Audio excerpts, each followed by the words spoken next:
Bonjour, dans cette vidéo, on va continuer la correction de la série sur la géométrie dans R2. Alors, à l'exercice 24, on me donne, donc en première question, soit les points A, moins 1, 3, B, de coordonnées 7, moins 1, C, de coordonnées 4, 2, et D de coordonnées 0, 4 dans un repère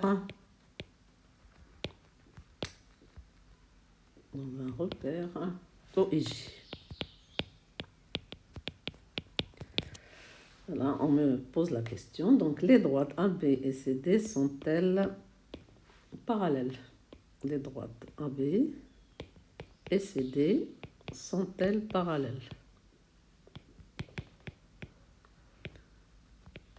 Ça, c'est la première question.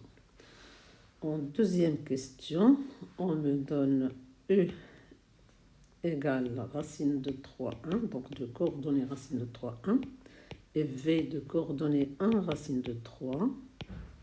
Et on me demande de trouver l'écart angulaire. Trouver l'écart angulaire UV et calculer l'aire du parallélogramme formé sur U et V. Calculer l'aire du parallélogramme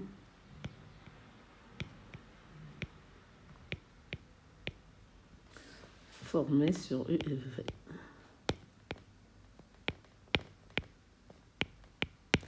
Bien, alors, à la première question, on va répondre à la première question. AB et CD sont-elles parallèles? Alors, qu'est-ce qu'on sait si je place les points AB et les points CD? Alors, je vais avoir la droite AB. Elle passe par les points A et B, n'est-ce pas? Et donc, je peux dire qu'elle est dirigée par le vecteur AB. De même, la droite CD, alors je ne sais pas comment elle va être dans le repère, on s'en fout. Elle va être dirigée par le vecteur CD. Donc, la droite. Alors déjà, je vais insister sur les notations. La droite AB, ça s'écrit entre parenthèses. Est dirigée par le vecteur AB. Alors, pour ceux qui ne mettent pas les parenthèses quand il faut, la flèche quand il faut, alors si je ne lis pas la droite et le vecteur, normalement je ne devrais même pas écrire la droite ni le vecteur. Parce que quand j'écris AB entre parenthèses, dans ma tête, je dois lire la droite AB. Quand j'écris AB avec une flèche, dans ma tête, je dois lire le vecteur AB. Donc, imaginez que je n'écrive pas la droite, que je n'écrive pas le vecteur. Je vais écrire AB est dirigé par AB. On ne va rien comprendre si je lis comme ça, n'est-ce pas? Donc, je rappelle toutes les notations. AB, entre parenthèses, c'est la droite. AB, avec une flèche dessus, c'est le vecteur. AB, entre crochet, c'est le segment, et AB sans rien du tout, c'est la longueur. Et puis, il y a un B avec un crochet en A, une parenthèse en B, c'est la demi-droite d'origine A et passant par B.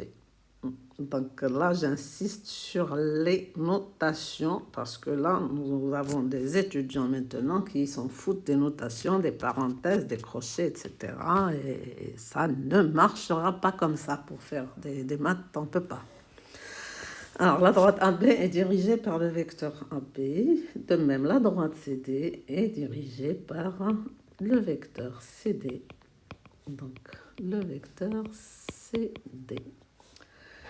Et donc, deux droites vont être parallèles si et seulement si leurs vecteurs directeurs sont collinaires.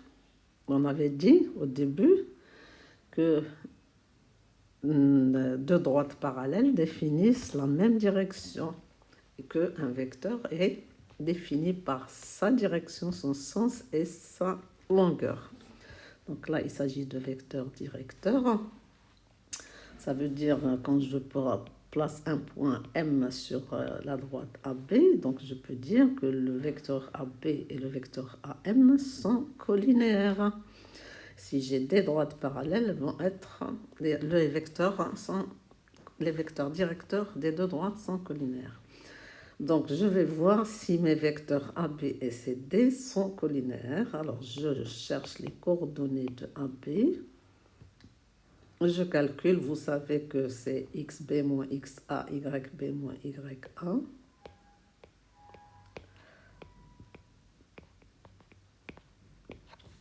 Donc là, je calcule AB.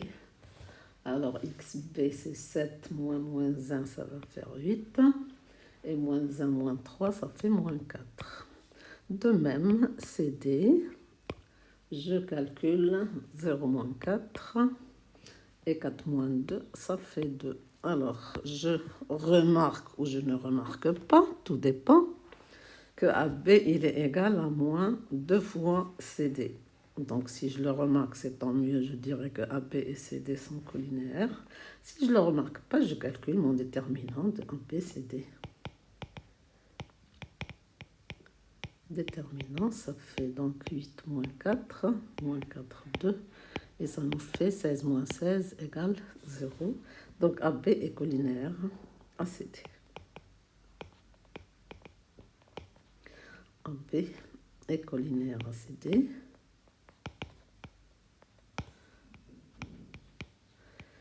Do, AB est parallèle à CD. Donc là, c'est les droites. Elles sont parallèles. Deuxième question.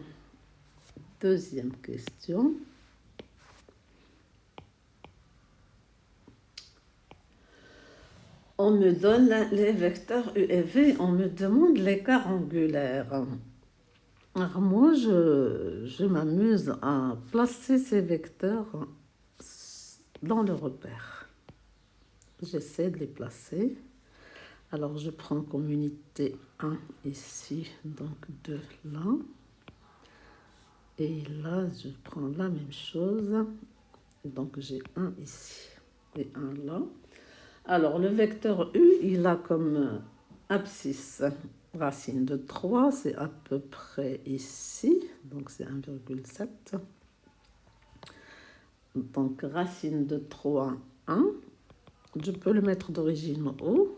Donc là, j'ai mon vecteur U. Il est là. Le vecteur V, il a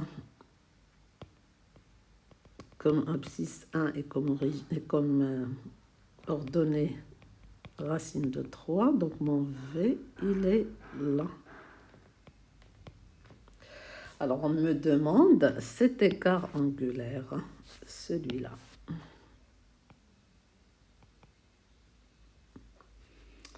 Voilà. Donc, si je regarde bien, j'ai déjà une idée sur l'angle que je dois trouver. Je vois que j'ai 3 petits morceaux ici d'angle qui forment l'angle droit.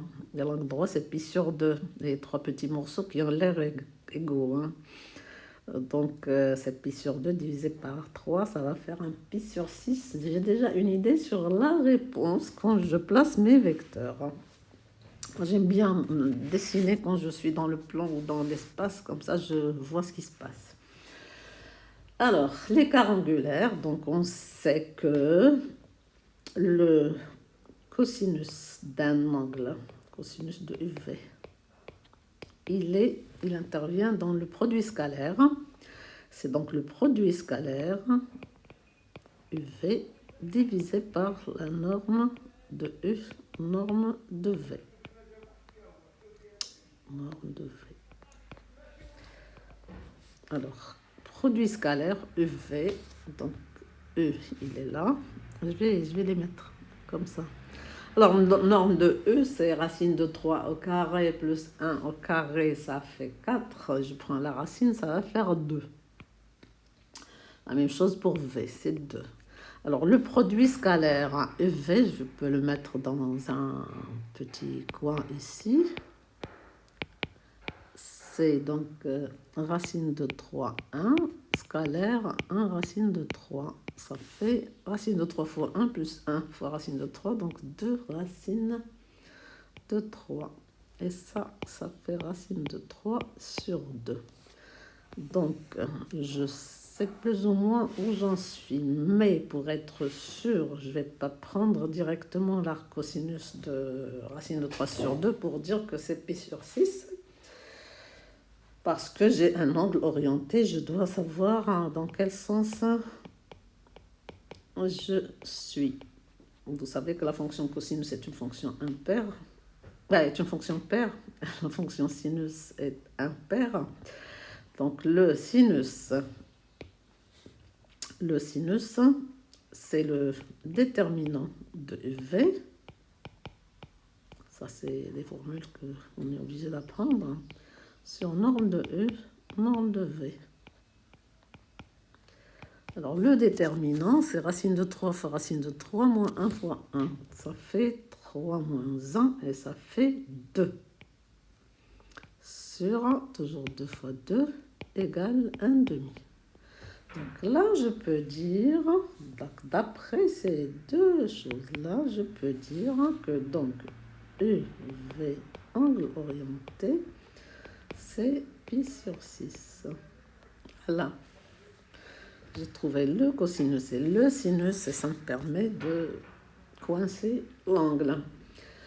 Alors, on me demande l'aire du parallélogramme formé sur U et V. Là, je vais rappeler encore pour ceux qui n'apprennent pas ce qu'est l'aire d'un parallélogramme. Alors, quand on était petit, on nous a appris à trouver l'aire d'un parallélogramme comme ça. On nous a fait découper le petit triangle et on l'a recollé ici. Donc là, j'ai mon angle, mon vecteur U, donc j'ai la longueur U. Et là, j'ai la longueur V, par exemple. C'est la longueur. Hein. Donc, je veux l'aire de ce parallélogramme ici. Alors, on a coupé. Et là, j'ai l'angle UV, j'ai pi sur 6. D'accord ? Donc, en faisant le découpage, on remarque que cette aire, c'est celle-là. Donc, je me retrouve avec l'aire d'un rectangle. Et l'aire du rectangle, on sait ce que c'est la longueur fois largeur. Alors, la longueur, donc, cette surface-là, que je vais appeler S, c'est la longueur de U fois cette longueur-là, que je vais mettre en rouge. Celle-là, c'est V fois sinus UV avec un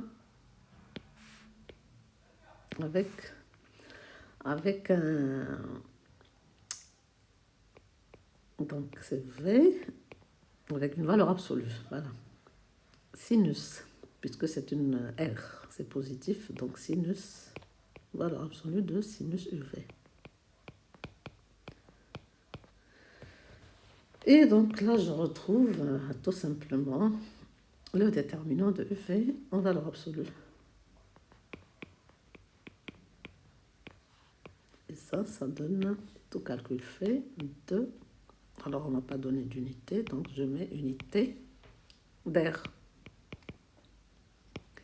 Donc, j'ai 2 unités d'air pour l'aire de ce parallélogramme.